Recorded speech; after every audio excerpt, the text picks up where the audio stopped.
Monsieur Félix Hatchadé, membre de PASTEF, déclare selon lui-même: «L'État stratège ne remplace pas la société, il donne une direction à l'effort collectif.» Au lendemain du premier congrès ordinaire de PASTEF Les Patriotes à Diamniadio, le parti fait face à une vague de commentaires. Entre accusations de culte de la personnalité, débat sur le rythme des réformes et redéfinition des priorités, le parti clarifie sa ligne.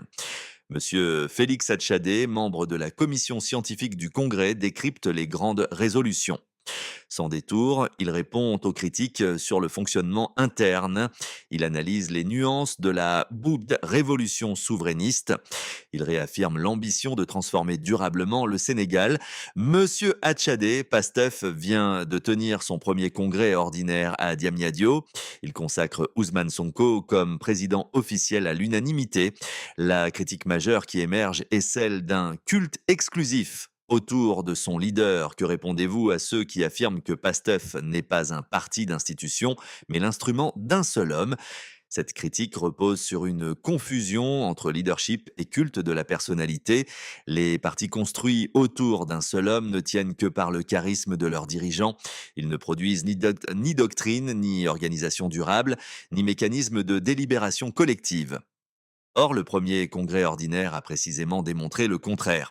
Pendant plusieurs mois, des centaines de militants, de cadres, d'élus et de responsables ont travaillé à l'élaboration d'un document d'orientation stratégique. Un tel travail collectif est difficilement compatible avec l'idée d'un parti réduit à l'instrument d'un seul homme.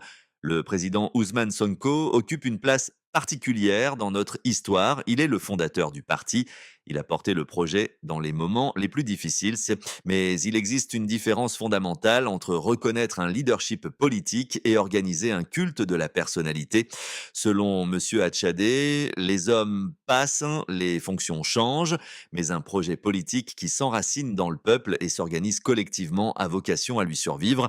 Le Congrès a montré que Pastef les Patriotes est devenu bien davantage qu'une organisation électoraliste. C'est un parti de masse présent dans les 14 régions du Sénégal. Ce qui fait l'unité du parti n'est pas seulement une personne, c'est un projet politique fondé sur la souveraineté, la justice sociale et le panafricanisme.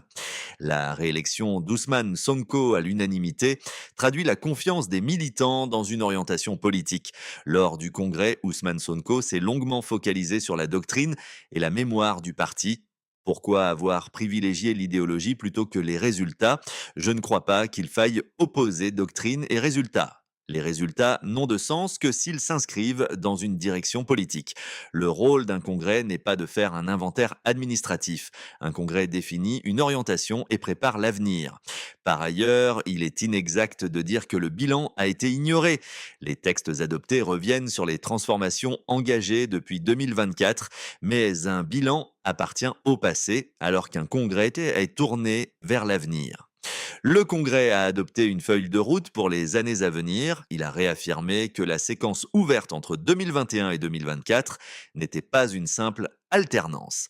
C'est le début d'une révolution démocratique, populaire et souveraine. Selon M. Hatchadé, nous entrons dans une nouvelle phase où la bataille essentielle est celle des idées, de l'organisation et de la transformation concrète du pays.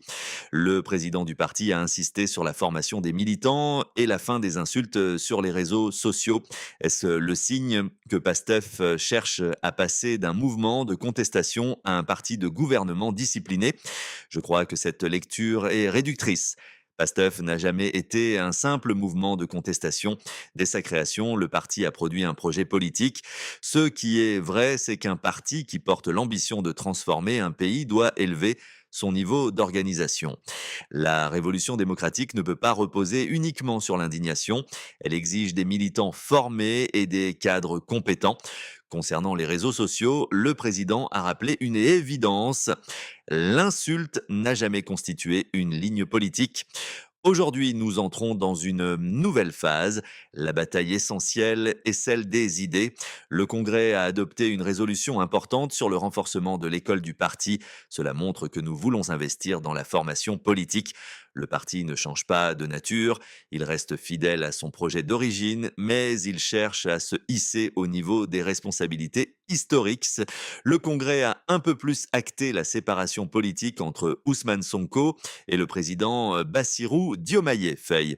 Qu'est-ce qui différencie fondamentalement leur vision de l'État aujourd'hui? Je me méfie des analyses qui réduisent les évolutions politiques à des questions de personnes.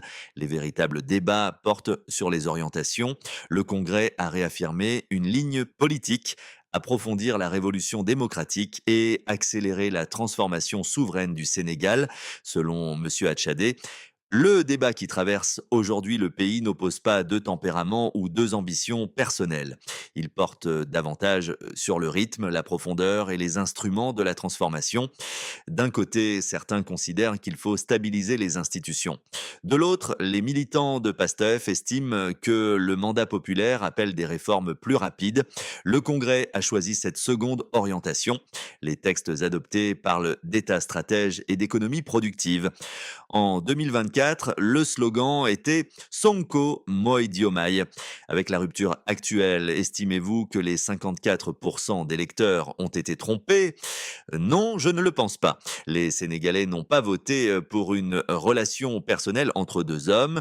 Ils ont voté pour un projet politique. Le slogan répondait à une situation politique exceptionnelle. Ousmane Sonko avait été empêché de se présenter. Ce choix a permis de préserver l'unité du mouvement et d'obtenir une victoire historique. Selon M. Hatchadé, les 54% des électeurs ont voté pour un projet collectif porté par une dynamique populaire et non pour un contrat personnel entre deux individus. Aujourd'hui, il existe des divergences politiques. Cela arrive dans de nombreuses expériences politiques, mais cela ne signifie pas que les électeurs ont été trompés. La véritable question est de savoir si les engagements continuent d'être poursuivis. En fustigeant le recyclage des cadres de l'ancien régime, Ousmane Sonko se positionne presque en opposant. Pastef n'est-il pas dans une posture intenable de parti au pouvoir qui combat son propre régime? Je ne partage pas cette analyse. Elle repose sur une confusion entre l'État, le gouvernement et le projet politique. Pastef n'est pas né pour occuper des postes. Le parti est né pour porter une transformation du Sénégal.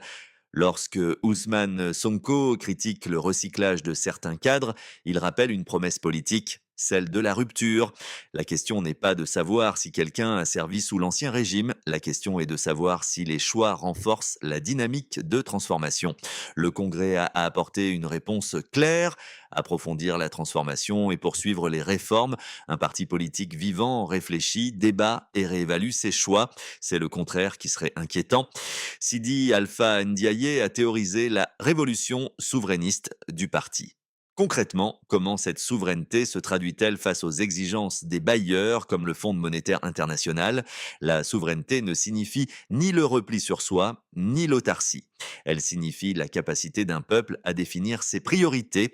Concrètement, cela se traduit par la maîtrise des ressources stratégiques du pays. C'est le sens des renégociations dans les secteurs miniers, pétroliers et gaziers. Ensuite, la souveraineté implique la construction d'une économie productive. Nous défendons l'industrialisation et la transformation locale. Elle implique également la souveraineté financière. Cela signifie réduire notre dépendance en mobilisant l'épargne nationale. S'agissant du Fonds monétaire international, notre position est simple. Nous refusons la tutelle. Un partenariat doit reposer sur le respect mutuel. Selon M. Hatchadé, la révolution souverainiste consiste à déplacer le centre de décision vers le peuple sénégalais lui-même. Et la charte du parti veut fonder son projet sur les valeurs traditionnelles. Comment articuler ce retour aux sources culturelles avec les impératifs d'une modernité politique? Je crois que cette opposition entre enracinement culturel et modernité est un grand malentendu. Toutes les grandes nations modernes puisent dans leur propre histoire. Les Japonais ne sont pas devenus modernes en cessant d'être japonais. Pourquoi l'Afrique devrait-elle être le seul continent à qui l'on demanderait de choisir entre identité et modernité? Lorsque nous parlons du Jom, du Ngor ou du Kersa, nous parlons de valeurs éthiques. Ces valeurs ne sont pas incompatibles avec la démocratie moderne. Notre démarche consiste à construire une modernité enracinée dans notre histoire.